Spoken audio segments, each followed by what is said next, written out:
Hey guys, Duchess Sprays here and welcome back to my channel. So today we have my mommy and we're going to be doing a wig on her today. So let's jump right into it. So I already did the braid down because y'all already know how that goes. It's just some straight back braids and I just braided in a particular way so that we can sew this wig on because I'm taking her on vacation, y'all. We're tired. The women in my family, we're just over everything. We're over the husbands, the kids, everything, and we need a break. So I'm taking my mom and my sisters are coming and we're headed to Jamaica. But first I have to put some style in her hair, and we opted for this wig that I got gifted from Luvme Hair. So the first thing I did was braid her hair down, of course, and then I slick her edges back with the Got to Be Glue gel. And so I'm using my Babyliss Pro hair dryer, and I am just making sure that hair is really slicked back and in place because we don't want to snatch edges on this trip. We just want her to look her best, for a little getaway vacation. So then I put on a cap on her head that kind of matches her complexion as much as possible, and I went ahead and cut lace by her ear, and I pulled her ear out because it's just so much easier to do that. And I'm going to use this method that I saw on YouTube where we just use the glue instead of using the Got to Be Glue spray to hold the lace down. We're just going to go straight into it with this bold hold glue. That's what I'm doing. I'm lining out her hairline. I'm making sure that I'm not touching her hair at all because, like I said, we're not trying to snatch edges here. We're just trying to protect as much as we can. So I'm just lining her hairline and making sure I'm not getting the glue on her hair itself. Once I do that and I get that to dry down some, then I'm going to go in and just sew the lace around her head so that this could just stay on and last as long as possible. So one thing about me is that when it comes to wigs, like, I'm not the most wig knowledgeable, but I believe in a wig staying on your head and not falling off or lifting or anything like that. So I'm going to do everything I can in my power to ensure that this wig stays on the entire vacation. And as you guys saw in that video in the beginning, it did. So now I'm going in and I'm sewing the cap down. And this is my little method that I use when I go over the braid and like kind of stick it in between the threads, and so that I can make that line going under the perimeter. So I do that for the entire thing. If you guys can see, I'm using my needle and I'm going over the braid and through and in between the thread, and I'm going to continue this trail, and I make it as small as possible, not super small, but you guys can see. And this is just going to ensure that the cap is not going to go anywhere. So by now the glue is dried down, and once I'm done sewing around the perimeter, I'm going to go ahead and cut off any excess lace. And again, I said I got this hair from Luvme Hair, you guys. This hair is beautiful. As you can see in the beginning, they did give me a wig cap with it. They gave me a headband scarf thing, a scarf itself, which I always love because I definitely use these or give them away to the client. And here's the hair, y'all. The hair is pre-bleached, pre-plucked, and pre-cut. And so it's triple P's. It's also a 360 wig. Y'all, like I said, I'm not the most knowledgeable on wigs. So this 360 part is going to have to wait because I just don't know about that part. Like, I'm just not there yet with installing a 360 wig. So we're just going to install the 180 part. So this is which I love. This is a new addition where you can draw this drawstring and it's going to tighten the wig for you guys. So we don't have to really use the band if we don't want to, but that drawstring is just a new method that I absolutely love with tightening the wig on your head. So this is how the wig looks, but you guys will get to see that more at the end. Very, very beautiful. So now I'm going in and I'm cutting off the excess cap. And just, y'all, for reference, do not use this to cut your cap. Do not use this razor thing to cut your caps. Like, you can really cut your client. So I would most definitely suggest that you use a scissors to cut. And yeah, I don't recommend using this at all. First of all, you're not going to get the closest cut that you can to the lace. You saw all those frillies going around where the glue is like you really don't want that when you're adding lace. You kind of want it to be like really flush to the scalp and not a lot of rolled up. So now I'm going in with some alcohol and I'm just wiping off any excess oils or moisturizer or anything she had on her face previously. And then I'm going in with layers and layers of lace bonding glue. Like I said, we want this to last the entire 4 days on this trip. So I'm going in with about three more layers, and what I do is I put the layer on, I spread it out with this, what do you call that thing, the wax stick. That's what I use it for, is for waxing. But you spread it out with this and you let it dry down, and when you notice dry down is when it turns clear.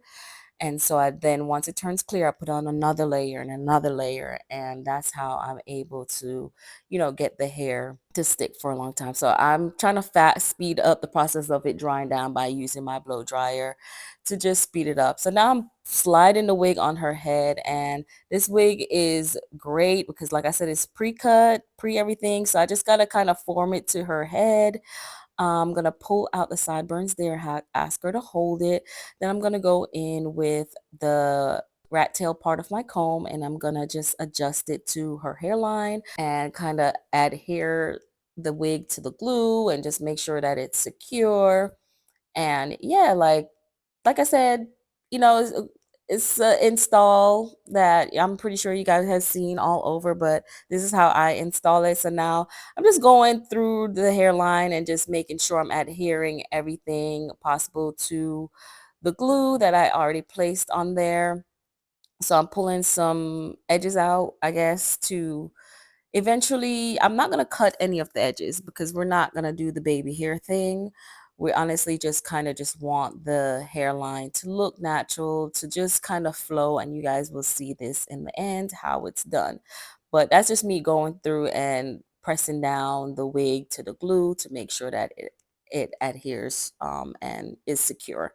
So now I'm just going to put the hair up and away, and now I'm going to go ahead and I'm putting some foaming mousse, the Mael foaming mousse, on the hair just to kind of slick some of her hair back. And I'm going to put the band over her hair to kind of secure the glue in place for a little bit. Then I'm going to end up taking it off and then sewing the wig on.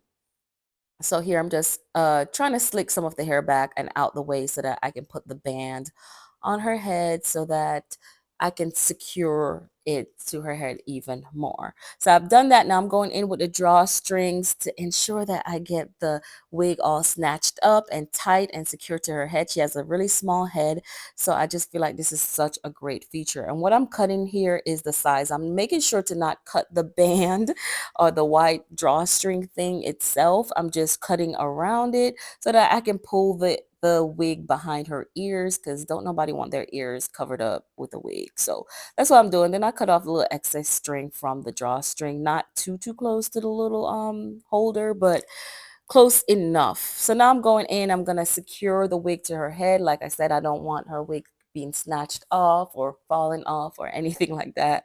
So what I'm doing is I'm feeling for the braids underneath. And I found the first braid along her earline, and then I kind of parted out the wig to match up with the braid underneath. That's why we want the braids underneath to be small enough and not too big so that we can do this. So now I'm going in, I'm just sewing along that parted out section that I did, and I'm just going to sew it on. I got to the back as well and did the same thing, just kind of followed the braid underneath that I can feel closest to her nape. And then I'm just going to attach the wig to that braid by sewing it down. And this is just a great way to make sure that your wig is secure. This is not a wig that we're going to take off and put on every day or anything like that. This is a wig that we do want to last. So as well as I sewed it on going across the front as well. So I didn't just do like the sides and the back. I went across the hairline and I just made sure that the thread wasn't showing. So I went deep in when I sewed it under across the front of her head because I didn't want the thread to show too much. So I just had a little method that I used there to kind of hide the thread. So that's my last part, and I'm just going to double knot this right here to just make sure it doesn't come loose or fall out. And once that's done, the hair is super secured, but some parts of it is not. So I got to go back in with a little bit more glue. because I hate when the sideburns they just never know how to behave properly.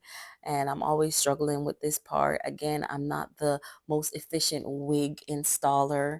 I'm a braider. You guys know me as that. I've dabbled in the wig thing and I've tried to be professional with it, but it do be difficult to put these wigs on. But this is how I was able to get the sideburns down, by just adding some more glue to it and just going through and sticking it down. Now I'm going through with the hair, y'all can see how pretty this hair is. Now I'm going in with a spray bottle of just water. Listen, I've learned my lesson with trying to add too much leave-in conditioner and all this stuff. This mousse does seem to work pretty well. I really could just put water in it and nothing else, because I just hate when you're done with your wig and it's like super sticky or just not puffing out the way you want it. But this mousse definitely defines the curl in the wigs, and when it dries you can kind of fluff it out and it's not going to crack or leave any white film or anything like that. So when it dries and it dries nice and curly, then you kind of can play with it and pull it apart a little bit to make it big and fluffy, which you guys will see in the end as well.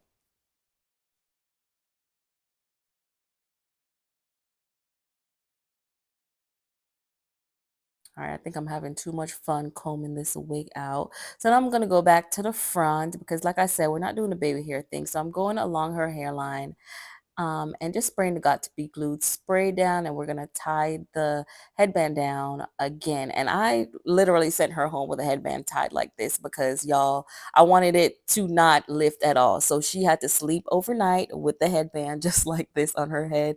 And then this is how she looked on the trip, y'all. This is how the hair looks. It's so beautiful. It's such a vacation wig. It just looks so natural, so nice, and she absolutely loved it. My sisters loved it, and we had just a great time on the trip. It's a break, well deserved, well needed. We were tired of everybody and just wanted a break, and that's what we did. But all the details for the hair will be in the description.